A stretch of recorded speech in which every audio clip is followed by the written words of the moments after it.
తాకట్లో ఉన్న మీ బంగారాన్ని విడిపించి ఆ రోజు ఆన్లైన్ రేటుకి కొంటాం. Sharma gold company.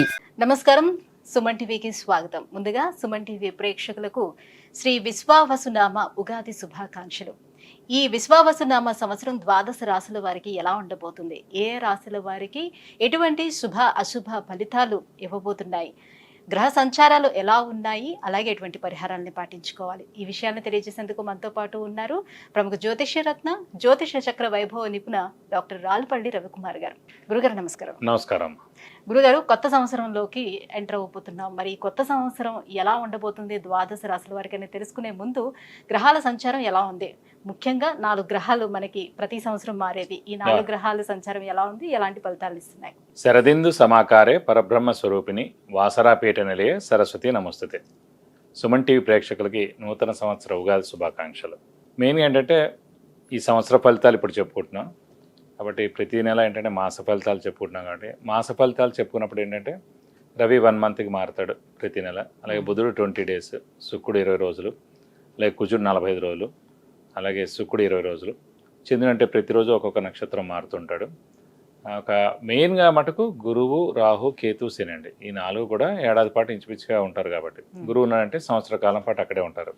అలాగే రాహు ఉన్నారనుకోండి, కేతు 1.5 ఇయర్ ఒక రాశి నుంచి ఇంకో రాశికి మారడానికి పడుతుంది. అలాగే శని ఉన్నారంటే 2.5 ఇయర్స్ మారుతారన్నమాట. కాబట్టి ముఖ్యంగా ఏంటంటే అందుకే ఈ సంవత్సర ఫలితాలు చెప్పుకున్నప్పుడు ఏంటంటే మెయిన్గా గురువు, రాహు, కేతు, శని యొక్క మార్పులు ఏంటనేవి తెలుసుకోవాలి.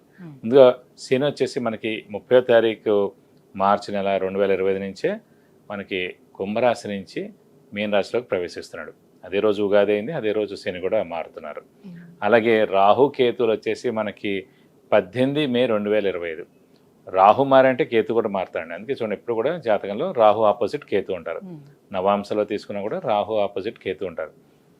ఎవరైనా చేతితోటి వేసి ఇచ్చినప్పుడు మర్చిపోయి రాహుకి పక్కనే కేతు వేయడం, లేదంటే రాహుకి 3 గళ్ళు పక్కన కేతు వేయడం వేస్తూ ఉండొచ్చు తెలియక వాళ్ళకి. సో ఎప్పుడు అలా కాదండి, రాహు ఆపోజిటే కేతు ఉంటారు. ఇంకోటి ప్రతి గ్రహం కూడా క్లాక్ వైజ్ తిరుగుతుంది, ఒక్క రాహుకేతువులు మటుకు యాంటీ క్లాక్ వైజ్ తిరుగుతుందన్నమాట.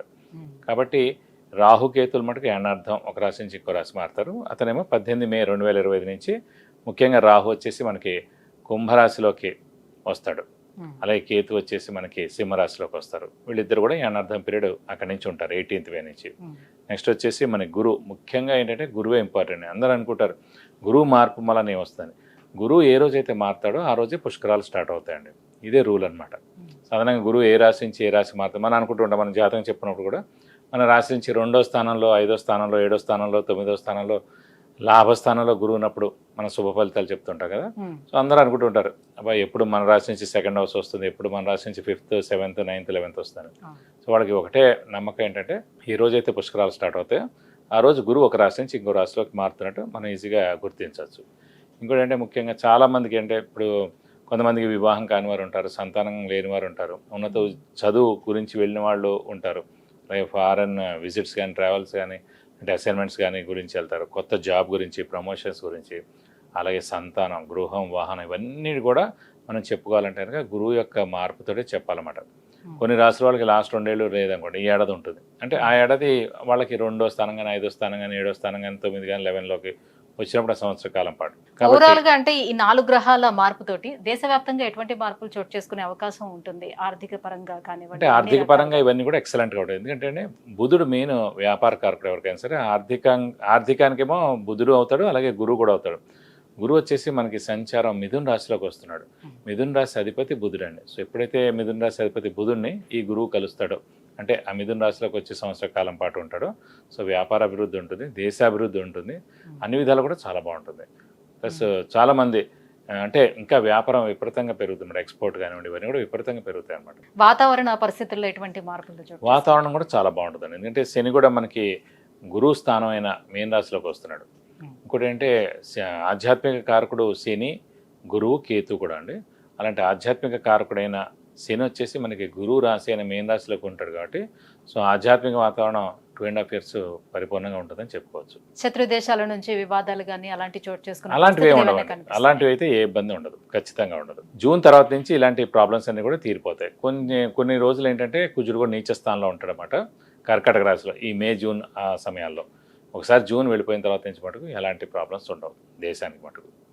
గురుగారు, ఈ విశ్వావసునామ సంవత్సరం కుంభరాశి వారికి ఎలా ఉండబోతుంది? కుంభం నుంచి మీనంలోకి శని వెళ్తున్నాడు కాబట్టి అవును. ఇక కుంభరాశి వారికి ఏ రకంగా ఉండే అవకాశం ఉంటుంది? గ్రహాల అనుగ్రహం ఎలా ఉంది? కుంభరాశి అనగానే మనకి ధనిష్ట 3-4 పాదాలు, శతభిషం 1-2-3-4 పాదాలు, పూర్వభద్ర 1-2-3 పాదాలు, ఈ నక్షత్రాల సమూహంతో మనకి కుంభరాశిలోకి వస్తుంది. ఈ రాశి వారికి గురువు పంచమ స్థానంలోకి వస్తున్నాడు. చాలా మంచి వార్త. ఎందుకంటే మొన్నదాకా గురుబలం లేదు, శని బలం లేదు, రాహుబలం, కేతుబలం 4 బలాలు లేవన్నమాట.